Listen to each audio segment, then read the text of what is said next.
Saudara, Allah ingin kita menyaksikan Injil kepada semua orang. Namun banyak sekali alasan dan dalih, baik sadar ataupun tidak, seringkali kita tidak menyaksikan, saudara, mengabarkan Injil atau memberikan satu kesaksian tentang penyertaan Tuhan dalam hidup kita. Banyak sekali alasan dan dalih, saudara ya. Antara lain takut, malu, tidak bisa, sampai tidak mau memberitakan Injil atau bersaksi buat orang lain dengan alasan bukan tugas saya, itu tugasnya pendeta, saudara ya. Pada hari ini saudara kita akan belajar bagaimana Tuhan menjawab alasan-alasan dalih itu saudara, sehingga nantinya kita akan bersama-sama untuk belajar untuk menyampaikan firman Tuhan. Mari kita buka dalam Roma pasal yang ke-1, Roma pasal 1.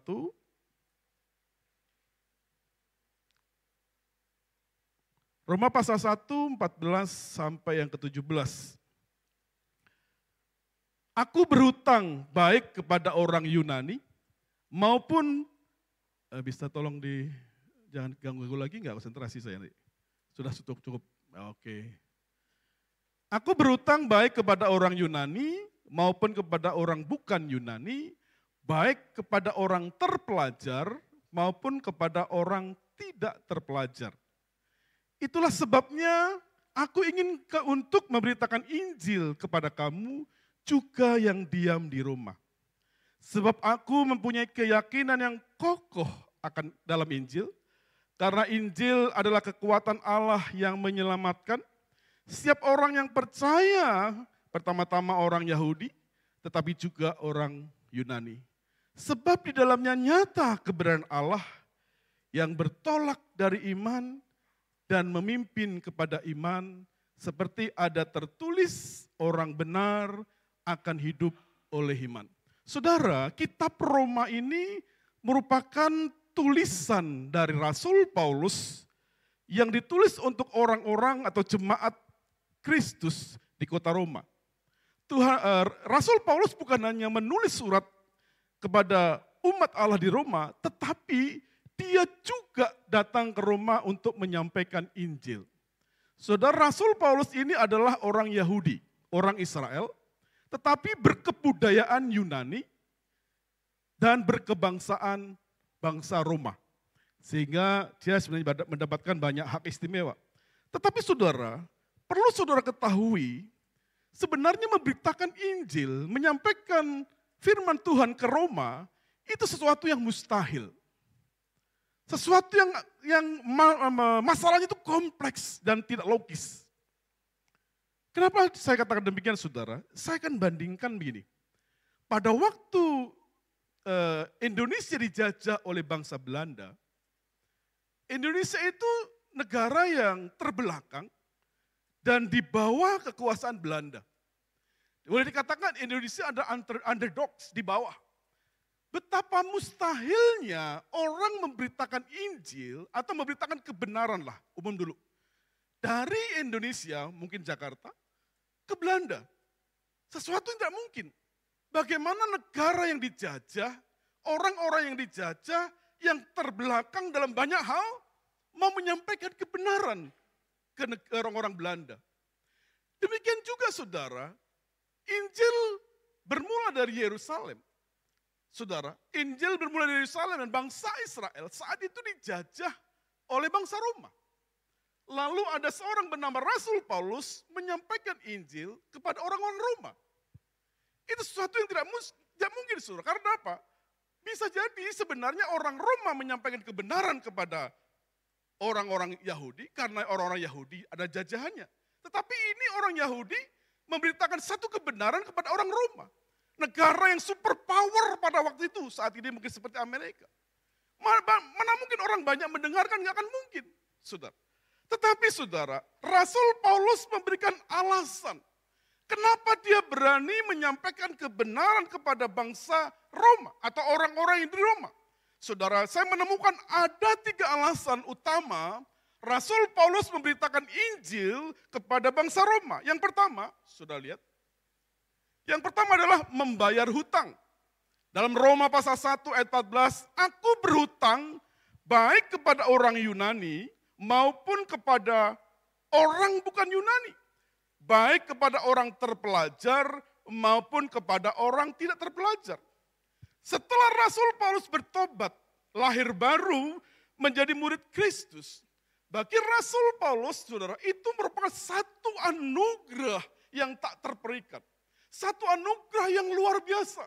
Rasul Paulus merasakan menjadi orang Kristen, saudara, suatu yang sangat surprise, yang membuat dia sukacita. Dan dia katakan, apa yang aku kenal dulu, ketika aku menjadi ahli Taurat, apa yang aku kenal dulu dibandingkan sekarang, itu semua sampah. Tidak ada artinya. Dan bagi Rasul Paulus, kalau aku sekarang menerima anugerah keselamatan oleh Kristus, itu buat saya ada satu utang. Kalau aku sudah diselamatkan, maka aku pun harus menyelamatkan orang lain. Saudara, utang yang dimaksud ini jangan saudara samakan seperti saudara utang uang pada teman atau saudara di bank. Kalau saudara punya utang pada teman, utang uang pada orang lain atau bank, saudara akan merasa tertekan, gelisah untuk bisa membayar. Betul saudara? Tapi yang dimaksud dengan utang Rasul Paulus ini adalah utang rohani. Saudara, ada satu sukacita dalam diri dia. Oh Tuhan, aku sudah diselamatkan. Oh Tuhan, aku sudah mendapat anugerah. Aku tidak akan lagi dihukum. Ini satu anugerah yang luar biasa. Kalau engkau sudah menyelamatkan aku pun ingin menyelamatkan orang lain. Dorongan ini saudara, yang tidak terbendung dalam diri Rasul Paulus, yang membuat dia mau bersaksi kepada orang-orang di Roma. Saudara, orang yang pernah mendapatkan kasih karunia Allah, semakin besar dia mendapatkan kasih karunia Allah, maka secara otomatis akan ada dorongan dalam diri dia untuk lebih memuliakan Allah. Amin. Kita bisa lihat contoh lain saudara ya. Dalam 1 Titus pasal 1 ayat 14 sampai 15. Kelihatan saudara ya. Malah kasih karunia Tuhan kita itu telah dikaruniakan dengan limpahnya kepadaku, dengan iman dan kasih dalam Kristus Yesus. Perkataan ini benar dan patut diterima sepenuhnya. Kristus Yesus datang ke dunia untuk menyelamatkan orang berdosa. Dan di antara mereka, akulah yang paling berdosa. Rasul Paulus katakan, orang lain, orang berdosa telah diselamatkan. Telah mendapatkan kasih karunia Allah. Dan di antara mereka semua, di antara orang berdosa, akulah yang paling berdosa. Memang dia dulunya ahli Taurat, dia membunuh orang-orang Kristen, saudara. Membunuh murid-murid anak-anak Allah, dibunuh, saudara, termasuk Stefanus. Dia merasa bahwa aku di antara mereka paling berdosa. Kalau saat ini aku mendapatkan keselamatan, itu anugerah yang luar biasa. Kita sambung lagi, saudara, ya, di dalam, itu tadi 1 Timotius ya, bukan 1 Titus ya. Kita sambung lagi, kita lihat lagi dalam Lukas pasal 7, ayat 38 sampai yang ke-47, sorry. Lukas pasal 7, ayat 38 dan 47. Sambil menangis, sambil menangis ia pergi berdiri di belakang Yesus dekat kakinya.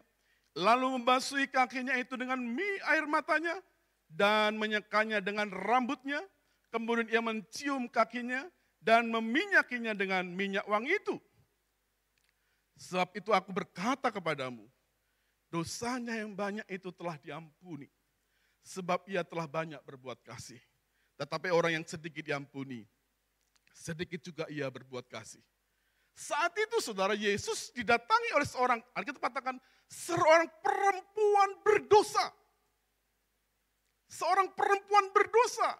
Dalam tafsiran lain disebutkan ini perempuan WTS lah saudara, tunasusila. Seorang perempuan berdosa menghampiri Yesus. Dan dia ada di sebelah kakinya saudara, dia menyeka kakinya dengan air matanya, dia menangis.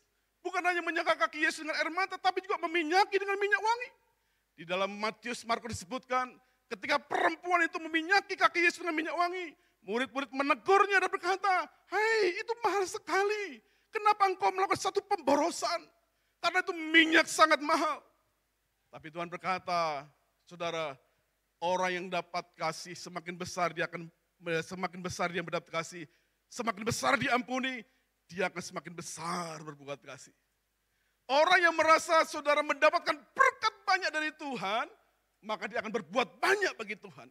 Orang yang merasa berdosa di depan Tuhan, ketika diampuni, saudara, maka dia akan mau berbuat kasih lebih banyak. Dengan kata lain, orang yang sedikit merasa diampuni, dia sedikit untuk berbuat kasih. Betul? Kita sambung lagi, saudara. Ada yang lain? Contoh lain, Lukas pasal 19 ayat 8. Tetapi Sakyus berdiri dan berkata kepada Tuhan, Tuhan, setengah dari milikku akan kuberikan kepada orang miskin. Dan sekiranya ada sesuatu yang kuperas dari seseorang, akan kukembalikan 4 kali lipat. Sakyus orang pemungut cukai, orang yang berdosa, dibenci oleh masyarakat. Ketika Tuhan datang menghampirinya, saudara, bagi Sakyus itu satu anugerah yang luar biasa. Dia diperkenan oleh Tuhan, dia diterima oleh Tuhan. Sampai saudaranya berkata, Tuhan, ini suatu yang luar biasa. Dia berkata, akan aku kembalikan milikku kepada orang-orang miskin. Sekiranya ada sesuatu yang kuperas dari mereka, akan kukembalikan 4 kali lipat. Bukan soal nilainya, tapi kita melihat bahwa Sakyus memberikan sesuatu yang besar. Yang dia tidak bisa bendung, yang dia tidak bisa di stop. Kenapa saudara? Dia memberikan sesuatu yang besar dari harta miliknya. Karena dia mendapatkan berkat dari Tuhan. Karena dia mendapatkan penerimaan dari Tuhan. Karena dia mendapatkan pengampunan dari Tuhan. Karena dia mendapatkan anugerah dari Tuhan. Seseorang yang merasa dirinya mendapat anugerah, pasti merupakan satu hutang. Amin. Saya lahir dan besar dari keluarga tidak punya. Saya punya teman-teman akrab, teman-teman pria, SMP, SMA, saya punya teman akrab yang sangat membantu, saudara. Membantu baik-baik sekali bersama saya. Kalau saya pulang ke daerah, saya akan mencari mereka. Saya tidak bisa memberikan apa-apa. Kalau saya pulang ke daerah, saya selalu cari mereka. Dan dia selalu senang, ternyata masih diingat. Kenapa saya melakukan itu, saudara? Bagi istri saya mungkin itu tidak ada artinya. Bagi anak-anak saya nggak ada artinya. Tapi bagi saya ada artinya. Dia adalah orang-orang yang pernah berjasa buat saya. Dia orang-orang yang pernah berbuat baik buat saya. Dia orang-orang yang dalam hidup saya tidak pernah lepas atau tidak pernah saya lupakan. Karena dia orang-orang yang mengasihi saya. Kalaupun hari ini ada, saya akan selalu mencari dia. Saya mau tidak berikan apa-apa. Paling tidak ya bawa oleh-oleh, itu barkisalah, saudara ya, kopi lah. Itu senang buat mereka. Sudah diingat. Saudara, hari ini saya bertanya kepada saudara, seberapa besar saudara merasa bahwa saudara mendapatkan kasih karunia Allah? Seberapa besar? Seberapa besar? Apakah itu bukan suatu hutang rohani? Kalau saudara menjadi orang Kristen, kenapa saudara tidak bisa membagi berkat buat orang lain? Kenapa saudara tidak bisa memberitakan Injil pada orang lain? Rasul Paulus, saudara, bagi dia itu sesuatu yang mustahil untuk menyampaikan Injil kepada Roma, bangsa Roma. Nggak mungkin. Tapi karena dia merasa mendapatkan anugerah dari Tuhan, mendapatkan keselamatan yang tidak ada nilainya dalam dirinya, itu mendorong dia untuk melangkah menyampaikan Injil. Semakin besar kasih karunia yang saudara rasakan dapat dari Tuhan, maka tidak ada alasan buat saudara untuk menyampaikan kebenaran buat orang lain. Paling tidak bersaksi bahwa Tuhan pernah tolong saya. Saya juga ingin saudara ditolong oleh Tuhan. Paling tidak saudara bersaksi, hari ini saya datang ke gereja dan setiap minggu saya datang ke gereja bersuka cita. Mari kita ajak orang-orang untuk datang ke gereja supaya dia merasakan juga anugerah Tuhan seperti yang saya rasakan. Amin saudara. Ini yang membuat Rasul Paulus, dia berani melangkah untuk menyampaikan Injil kepada orang-orang di Roma. Yang kedua saudara, apa yang mendorong Rasul Paulus menyampaikan Injil kepada orang Roma? Yang kedua, Injil kekuatan Allah yang menyelamatkan. Dia ingin menyampaikan Injil kekuatan Allah yang menyelamatkan. Saudara kita lihat di dalam Roma pasal 1 ayat 16 selanjutnya. Saudara perhatikan saudara, ini ayat. Saya perhatikan baik-baik. Kalau dalam terjemahan Indonesia dikatakan, sebab aku mempunyai keyakinan yang kokoh dalam Injil. Karena Injil adalah kekuatan Allah yang menyelamatkan setiap orang yang percaya. Pertama-tama orang Yahudi, tetapi juga orang Yunani. Saudara, saya mencoba melihat ke terjemahan bahasa Inggris. Semua terjemahan bahasa Inggris sangat berbeda dengan terjemahan Indonesia. Saudara perhatikan kalimat pertamanya, saudara. Sebab aku mempunyai keyakinan yang kokoh dalam Injil. Dalam terjemahan Inggris, International Version, Indonesia Standard, semua saudara mengatakan berbeda. Berkatakan, for I am not ashamed of the gospel. Saya tidak malu dengan Injil. Tapi dalam bahasa Indonesia terjemahkan, sebab aku mempunyai keyakinan kokoh dalam Injil. Mungkin bagi penerjemah, saya percaya para ahli terjemah, orang-orang yang ahli dalam bidang Ibrani Yunani, mengerti bahasa Alkitab, tetapi saya melihat satu kesalahan, mungkin dianggap biasa saja. Mungkin dianggap tidak ada tidak ada dampaknya. Saudara, kalau saudara perhatikan, setelah saya memperhatikan latar belakang dari kitab Roma ini, justru dalam bahasa Inggris itu yang benar. Aku tidak malu dengan Injil. Kenapa tidak malu dengan Injil? Saya ingin membandingkan kembali saudara dengan masa penjajahan atau Indonesia dengan bangsa Belanda. Saat itu saudara, bangsa Israel, Injil lahir di tengah-tengah satu negara yang lain berkembang. Roma menjadi negara yang paling kuat. Saudara, saudara perlu perhatikan, Yahudi, orang-orang yang berkata, mana mungkin ada Mesias lahir di kandang Bethlehem. Itu tahayul, itu mitos. Mana mungkin ada Allah yang bangkit dari kematian, itu mitos, tak mungkin. Bagi orang Yahudi itu gak mungkin, saudara. Lalu bagi orang Yunani dikatakan, hei kami orang Yunani, kami mengerti tentang filsafat, Aristoteles, Plato, dan para ahli filsafat sudah ada berkembang di dunia Yunani.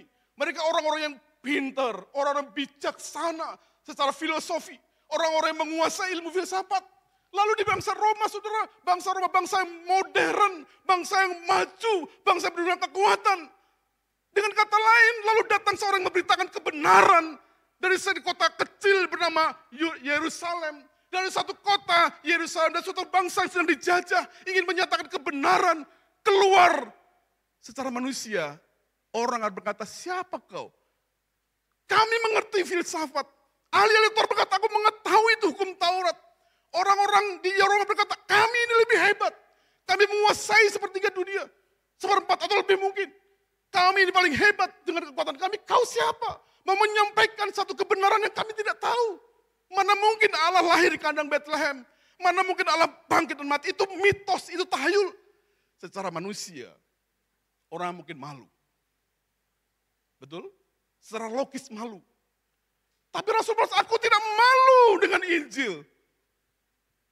Aku tidak malu meskipun engkau, hei orang-orang Yunani menguasai filsafat. Filsafatmu tidak bisa menyelamatkan engkau. Hei ahli Taurat, engkau tidak akan bisa hidup dengan Tauratmu untuk diselamatkan. Hei orang-orang Roma, meskipun engkau kuat secara militer, tapi engkau sedang mati secara rohani. Di sana banyak dewa-dewi, engkau menyembah berhala. Kalau engkau meremehkan aku, dengan Injilku aku tidak malu. Aku menyampaikan karena Injil adalah kekuatan yang mampu menyelamatkan engkau. Amin. Mampu menyelamatkan ahli Taurat, mampu menyelamatkan orang-orang dari Yunani yang menguasai filsafat. Filsafat tidak akan menyelamatkanmu. Bangsa Roma yang kuat superpower tidak menyelamatkan engkau. Tapi Injil ini adalah kekuatan Allah. Aku tidak malu dengan Injil. Karena Injil ini adalah kekuatan Allah. Melampaui budaya Yunani, melampaui ahli Taurat, melampaui kekuasaan Romawi. Karena Injil ini kekuatan Allah yang menyelamatkan. Saudara, kata kekuatan ini dalam bahasa Yunani, buka selanjutnya. Kata kekuatan dalam bahasa Yunani itu adalah dunamis. Dari akar kata ini, melahirkan kata-kata lain, dinamit, dinamo, dan dunamis. Kata dinamit, dunamo, dan dinamis, itu akar katanya adalah dunamis. Injil adalah kekuatan Allah. Kekuatan Allah dinamit. Berarti apa saudara? Dinamit itu berarti sesuatu yang mengubah secara radikal. Betul? Dengan dinamit, saudara meledak di sana untuk batu bara dan sebagainya. Injil adalah kekuatan Allah, dinamitnya Allah. Injil seperti dinamit yang merubah orang secara radikal. Secara manusia, Rasul Paulus tidak mungkin bisa diubah. Ahli Taurat, terpelajar, hebat. Tapi dengan Injil, dia bisa berubah. Dengan Allah, dia bisa berubah. Saya percaya, saudara, bagi saudara mungkin tetangga saudara nggak mungkin berubah. Suami saudara nggak mungkin berubah. Orang lain kenal saudara tidak berubah. Tapi dengan Injil, mereka pasti bisa berubah. Amin saudara. Karena Injil adalah kekuatan Allah, dinamitnya Allah. Yang kedua, kata dinamo. Itulah dinamo, saudara. Sudah tahu dinamo, saudara ya? Kalau saudara apa di sini ya? AC, itu ada dinamonya di belakang saudara. Outdoornya. Dinamo itu fungsinya adalah memberi kekuatan secara terus-menerus. Memberi kekuatan secara kontinu, tidak berkesudahan sampai hancur. Itu kalau dinamo biasa. Injil adalah kekuatan Allah. Injil adalah dinamonya Allah. Saudara, dalam hidup ini, kita menghadapi masalah-masalah, betul? Kita menghadapi banyak problem, betul? Kita menghadapi banyak masalah pergumulan tidak intinya. Tapi kekuatan Allah mampu memberi kekuatan saudara untuk menghadapi masalah itu. Mampu buat saudara untuk menghadapi problem itu. Saya percaya orang-orang yang setia bergereja, saudara pernah merasakan bahwa Tuhan selalu memimpin saudara, memberi kemampuan saudara untuk menghadapi masalah. Amin. Memberi kemampuan saudara untuk menghadapi problem seberat apapun juga. Kalau saudara hadir hari ini, sebenarnya bukti bahwa dinamo itu bekerja dalam diri saudara. Kekuatan Allah itu bekerja dalam diri saudara.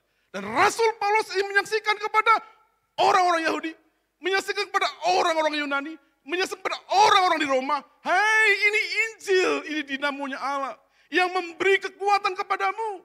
Filsafatmu terbatas, dewa-dewimu terbatas, bahkan itu patung-patung berhala tidak bisa berbuat apa-apa.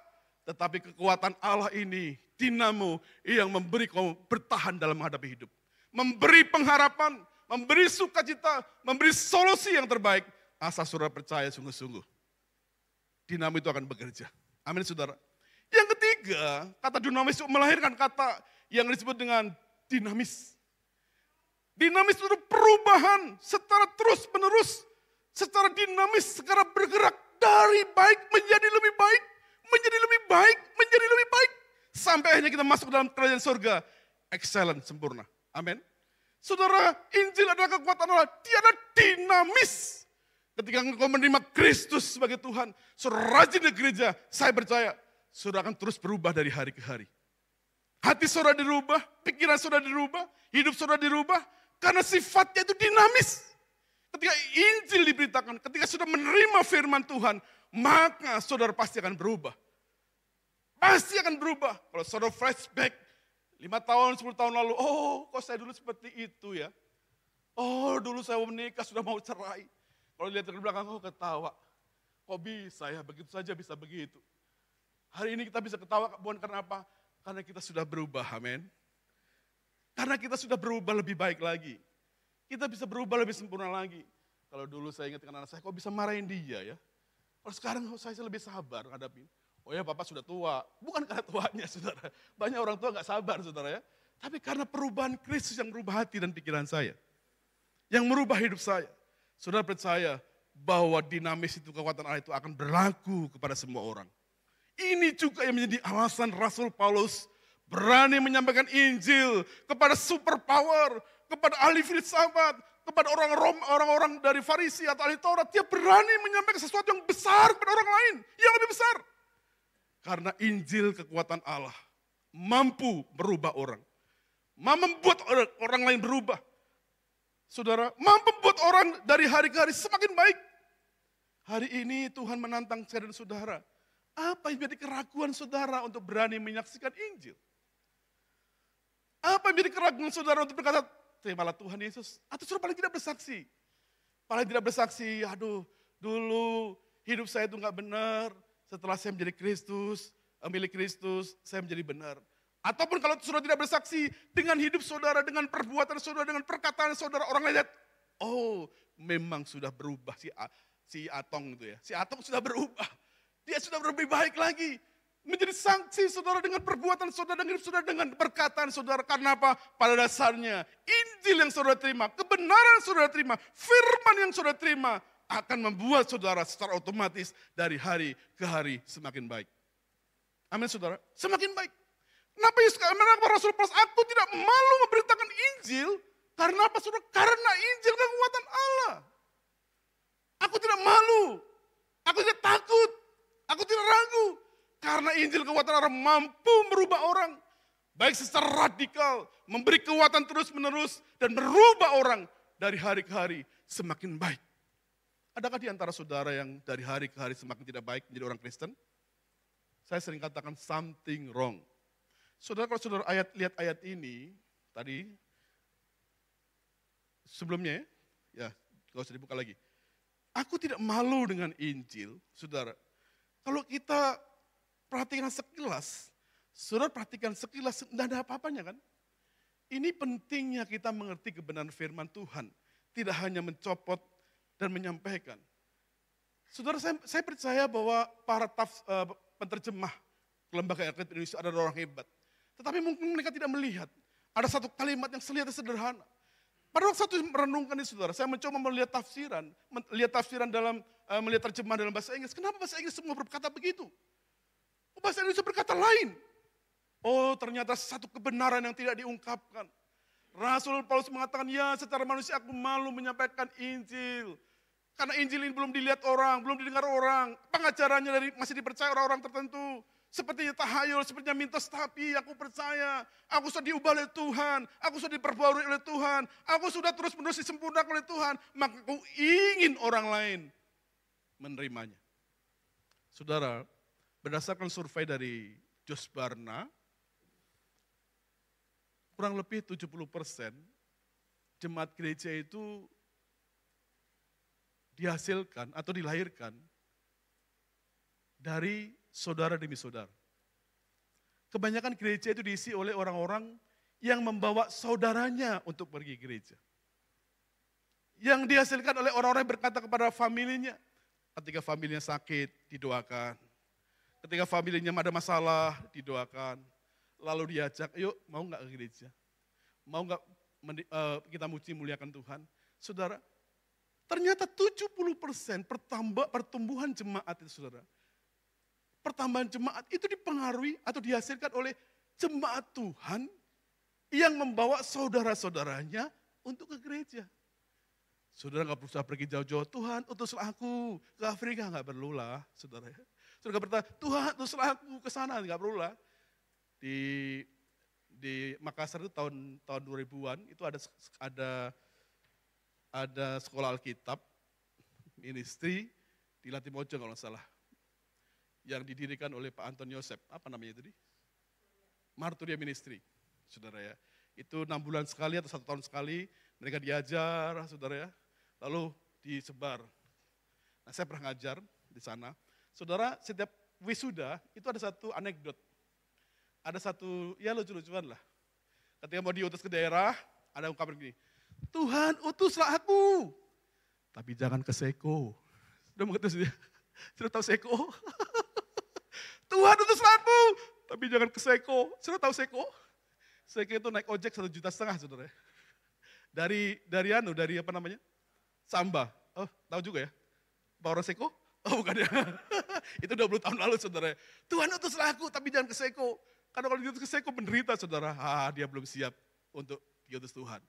Ada lagi yang bilang, Tuhan utuslah aku menjadi gembala, menggembalakan domba-dombamu. Tapi asal jangan di Seko. Sudah selalu Seko jadi acuan, saudara ya. Kita mungkin tidak diutus oleh Tuhan ke Afrika. Tidak diutus ke Seko. Kita tidak diutus ke Papua. Tapi ada orang-orang di sekeliling kita. Saudara, ada orang di sekeliling kita, mereka perlu mendapatkan jamahan Tuhan. Mereka perlu mendapat lawatan Tuhan. Mereka perlu mendapatkan kekuatan Tuhan. Kalau saudara sudah merasakan berkat-berkat Tuhan, dalam arti berkat-berkat rohani atau berkat-berkat jasmani, kenapa kita nggak memberitakan, membawa mereka kepada Tuhan? Saudara, kekristenan bukan sesuatu yang asosial. Kekristenan bukan sesuatu yang egois. Saya sering katakan, kenapa Yesus mau datang ke dunia? Kenapa Yesus mau menyelamatkan manusia? Buat Yesus nggak ada artinya. Nggak ada artinya, dia ada Allah. Tetapi dia meninggalkan saudara mahkota itu saudara, meninggalkan kealahannya menjadi manusia. Untuk menyelamatkan saya dan saudara, orang berdosa. Yang tidak layak untuk menerima Tuhan sebagai juru selamat. Mulai hari ini, saudara, belajar keluar kata-kata kepada orang-orang yang mungkin sedang mau didoakan. Katakan, boleh nggak didoakan? Nggak perlu tunggu Pak Tom, Bu Erna, Pastor Peter ini ada saudara saya sakit nih. Sudah pingsan 10 kali. Sudah koma-koma tinggal titiknya. Koma-koma terus tinggal titiknya. Saudara kalau memang sudah bisa, kenapa saudara katakan, boleh nggak saya berdoa? Berani mengatakan begitu, saudara beranilah tumpang tangan. Beranilah untuk mendoakan. Pertama-tama berdoa, saudara, ada berkat dikasih. Saudara, orang pun simpati, dia akan berkata, oh ini baik sekali nih orangnya. Baik sekali. Lama-lama pasti akan datang ke gereja. Amin, saudara. Karena bukan saudara yang berbicara, bukannya saudara. Karena ketika saudara berbicara, Allah akan memakai perkataan saudara untuk masuk dalam hati dan kehidupan mereka. Allah akan berkata-kata lewat saudara untuk membawa mereka datang ke gereja. Dan Injil kekuatan Allah itu memberi kekuatan. Apakah di antara saudara tidak pernah ditolong oleh Tuhan? Apakah di antara saudara tidak pernah mendapatkan kasih sayang Tuhan? Tentu saya percaya saudara sering mendapatkannya, tetapi kenapa saudara nggak bagikan pada orang lain? Tidak perlu malu, tidak perlu takut, saudara. Karena Rasul Paulus katakan, aku tidak malu dengan Injil. Engkau mungkin remehkan Injil, engkau tidak anggap Injil. Siapakah itu Rasul Paulus, siapakah itu Alkitab, siapa Yesus, nggak perlu takut, nggak perlu ragu. Aku mau menyampaikannya karena ini adalah kekuatan Allah yang mampu mengubah orang, siapapun juga. Amin, saudara. Saya punya tangan, saya nggak tahu berapa ratus orang saya tumpangi tangan, mungkin ribuan sejak saya melayani. Dari orang yang biasa-biasa, saya pejabat tinggi, saya pernah tumpang tangan. Kenapa saya beri tumpang tangan? Karena saya mendapatkan otoritas dari Tuhan untuk mendoakan orang. Untuk memegang kepalanya, bukan sekedar memegang kepalanya, tidak. Tapi menumpang tangan mendoakan orang. Bukan semata-mata karena tangan saya. Tangan saya nggak ada bedanya dengan tangan saudara. Mungkin tangan saudara lebih putih daripada tangan saya. Tapi kuasa Tuhan, Tuhan berikan otoritas. Saya berbicara kepada orang lain, menasihati orang lain, mengkonseling orang yang bermasalah, semata-mata bukan karena ilmu yang saya dapatkan. Tapi saya percaya Tuhan bekerja melalui saya buat orang-orang yang membutuhkan. Apa bedanya saya dengan saudara? Paling tidak saudara pernah merasakan kasih Tuhan. Pernah mendapatkan pertolongan Tuhan. Kenapa kita nggak bersaksi? Kenapa kita nggak mau memberitakan Injil pada orang lain? Bukankah sudah mendapatkan banyak? Semakin sudah mendapatkan banyak, seharusnya sudah ingin memberi banyak. Bukan sudah berkata bahwa Injil, seperti Rasul katakan, aku tidak malu dengan Injil, meskipun Injil mungkin dianggap sepele. Hari-hari ini kita kan di dalam lingkungan seperti itu. Ada orang-orang menyembah berhala, ada orang-orang yang dengan teknologi yang tinggi, dengan lebih pintar. Saudara nggak perlu kita kebarkan Injil saja kepada siapa juga yang memang membutuhkan, tentu dengan hikmat Allah. Yang ketiga, yang terakhir, apa yang membuat atau alasan Rasul Paulus memberitakan Injil? Yang ketiga, saudara, kita lihat. Yang ketiga adalah manusia diselamatkan karena iman. Roma 1 ayat 17. Sebab di dalamnya nyata kebenaran Allah yang bertolak dari iman dan memimpin kepada iman. Seperti ada tertulis, orang benar akan hidup oleh iman. Kenapa Rasul Paulus berani menyampaikan Injil, ingin menyampaikan Injil kepada orang-orang Yunani, orang-orang Yahudi, dan juga orang-orang di Roma? Kenapa saudara? Karena pada waktu itu saudara, manusia diselamatkan karena perbuatan baik bagi ahli Taurat. Bagi orang-orang yang menguasai Taurat dalam perjanjian lama, kau diselamatkan karena kau melakukan hukum Taurat. Kau diselamatkan karena kau berbuat baik. Saudara, tidak ada seorang pun yang bisa mampu melakukan hukum Taurat. Tidak ada seorang pun yang mampu melakukan hukum Taurat. Gagal. Manusia diselamatkan bukan karena perbuatan baik, tetapi oleh karena percaya sama Tuhan, karena iman kepada Tuhan.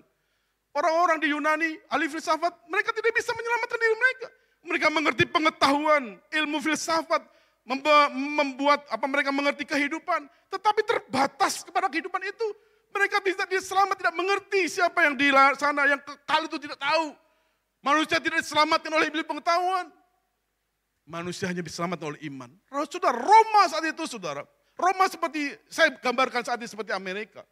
Roma waktu itu adalah bangsa yang besar, dengan kekuatan militer yang tinggi. Mereka punya kebudayaan yang besar, yang luar biasa. Saudara, tetapi saudara, kalau mereka datang ke Roma, waktu itu saudara, waktu itu zaman itu, orang-orang di lingkungan Timur Tengah, mereka itu berkata begini, paling tidak sekali seumur hidup aku harus pergi ke Roma. Kalau sekarang kan orang Indonesia bilang, paling tidak sekali seumur saya mungkin pergi ke Singapura. Paling tidak saya mungkin ke Amerika. Orang-orang Muslim, paling tidak saya pergi ke mungkin Mekah. Orang-orang saat itu, saudara, zaman itu, mereka punya pemikiran, paling tidak Sekali seumur hidup aku harus pergi ke Roma untuk melihat kemegahan, untuk melihat kemajuan, untuk melihat kemakmuran, untuk melihat kehebatan orang-orang Roma. Melihat kota yang besar, paling tidak seumur hidup aku pergi ke sana. Rasul Paulus pada akhirnya memang pergi, tetapi dia pergi pada waktu itu di penjara. Meskipun mereka pergi di penjara, akhirnya lepas dan dia memberitakan Injil. Mereka bangga dengan kota Roma. Mereka bangga dengan bangsa Roma. Mereka bangga dengan kehidupan orang Roma karena maju. Tetapi di balik kemajuan itu, di sana banyak kebejatan. Mereka menyembah berhala-berhala. Mereka hidup dalam maksiat. Mereka hanya mengandalkan kemampuan militer mereka, kehebatan mereka. Tapi mereka adalah orang-orang yang akan binasa. Sehingga Rasul Paulus ingin menyampaikan itu kebenaran kepada mereka. Saudara, karena orang hanya hidup sementara di dunia. Orang tidak bisa hidup dengan Taurat. Hidup kekal dengan Taurat. Orang tidak bisa diselamatkan dengan filsafat. Orang tidak bisa diselamatkan dengan kemajuan dunia yang modern sekalipun. Orang hanya bisa diselamatkan oleh iman percaya kepada Tuhan. Apakah saudara tidak mengasihi orang-orang di sekeliling saudara? Memang kita nggak mengatakan kepada mereka dasar langsung, kalau kamu tidak percaya Injil, kamu masuk neraka, saudara dikebukin. Kalau ngomong begitu, saudara. Tapi itu menjadi prinsip kehidupan kita. Ada dasar dalam kehidupan kita untuk mengasihi mereka. Untuk memperkenalkan mereka kepada Tuhan. Untuk memperkenalkan mereka kepada Injil Kristus. Saudara, beberapa hari lalu, ketika saya merenungkan, ada sembaca satu buku, saudara, satu tentang pelak buat saya secara pribadi. Saya sekarang membagi, paling tidak saya biasa bangun jam 4, jam 3, jam 5, saudara ya. Setelah saya renungkan firman Tuhan setengah jam, sambil waktu lagi setengah jam untuk berdoa. Dan saya mulai tekun untuk mendoakan jemaat Tuhan di sini. Pengurus-pengurus gereja, orang-orang. Sebagai tugas gembala, mungkin saya tidak bisa menjangkau saudara satu persatu. Tapi saya bisa menjangkau dalam dunia roh. Saya mendoakan. Saudara, ketika saya membaca buku itu saya tersentuh. Doa itu besar kuasanya. Kenapa engkau enggak doakan pengurus gerejamu? Kenapa engkau doakan jemaatmu? Kenapa engkau doakan orang-orang yang sedang bermasalah? Saya dan Ibu Erna tentu tahu jemaat-jemaat yang ada masalah. Ya paling tidak 78% lebih tahu daripada saudara. Dan pengetahuan saya dan Ibu Erna tidak hanya saya simpan sendiri. Tidak hanya kami renungkan, tidak hanya kami diskusikan, tapi kami bawa dalam doa. Saudara kasih dalam Tuhan, oleh karena apa? Karena saya mengasihi mereka. Saya mencoba untuk melihat Tuhan mengasihi mereka, kenapa saya enggak mengasihi mereka? Hari ini Tuhan tanya pada saudara, berapa saudara-saudara yang belum kenal Tuhan? Berapa kenalan saudara belum kenal Tuhan? Saudara, saya katakan, enggak ada itu orang yang sakit, kalau didoakan enggak mau, rata-rata mau. Betul enggak saudara? Rata-rata orang yang sakit itu pasti mau didoakan. Orang-orang punya masalah pasti mau didoakan. Jadi enggak usah sungkan-sungkan untuk berdoa untuk mereka. Boleh enggak saya doakan? Sekali, 2 kali. Boleh enggak saya doakan? Saudara, kalau saudara lihat angka kekristenan di Indonesia, selalu dibilang minoritas, selalu dibilang berapa persen kecil. Tapi sebenarnya faktanya tidak, saudara. Kekristenan terus merembet, semakin lama semakin banyak. Semakin lama semakin banyak.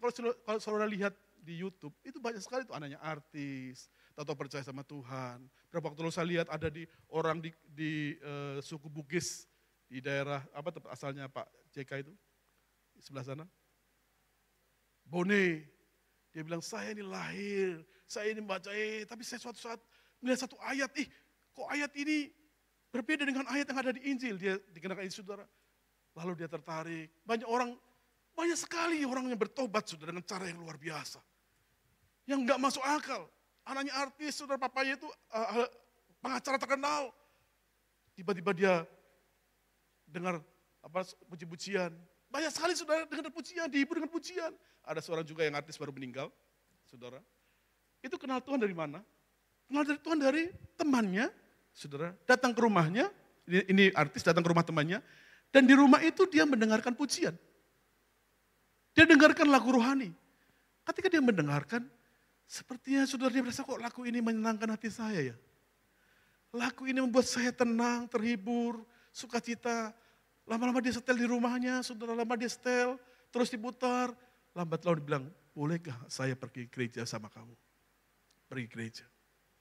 Saudara yang memberikan pertobatan Roh Kudus, Yang memanggil itu adalah Allah, memanggil setiap orang untuk percaya. Tapi tugas kita menyampaikan kebenaran firman Tuhan kepada mereka. Amin. Caranya berbeda-beda, lewat kesaksian, lewat apa yang mungkin saudara dialog, saudara lewat berbagai cara menyampaikan Injil. Kita percaya Allah itu Allah yang penuh dengan kuasa, kekuatannya itu mampu merubah orang. Memberi kekuatan pada orang, dan orang itu lama-lama sudah merasakan sukacita. Hari ini, saudara, kita di tengah-tengah, mungkin buat saudara mustahil untuk menyampaikan Injil. Kanan kiri tetangga saya tidak kenal Tuhan. Kanan kiri orang-orang yang mungkin fanatik agamanya. Profesi saya bukan pendeta. Saudara, kalau saudara kerinduan untuk menyampaikan firman Tuhan, pasti pada saatnya saudara akan berkata, oh boleh nggak aku berdoakan buat kalian? Pasti. Yang pertama dimulai dari kerinduan. Amin. Dimulai dari kerinduan. Aku mau menyampaikan. Kalau saudara nggak ada kerinduan sama sekali, ya susah saudara. Yang pertama kerinduan dulu. Saudara berkata, Tuhan pakai aku untuk membawa jiwa-jiwa dengan cara Tuhan yang ajaib. Amin. Rasul Paulus punya 3 alasan untuk menyampaikan Injil di tengah-tengah ketidakmustahilan. Karena dia punya hutang pada Tuhan. Dia ingin menyampaikan firman adalah kekuatan Allah itu untuk merubah orang. Dan yang terakhir saudara, Tuhan ingin banyak di sekitar kita ini orang-orang yang dikungkung oleh hukum-hukum Taurat. Mereka mau berbuat baik supaya diselamatkan. Mereka menyembah berhala, semua dibantu. Mereka saudara diperbudak oleh agamawi mereka. Mereka berkata dengan ini aku bisa diselamatkan. Tapi Tuhan berkata, bukan karena perbuatan kamu, bukan karena sesajen kamu, bukan karena hukum-hukum agamawi kamu yang kamu lakukan itu, kamu diselamatkan. Hanya oleh iman percaya kepada Tuhan, engkau akan diselamatkan. Amin. Tundukkan.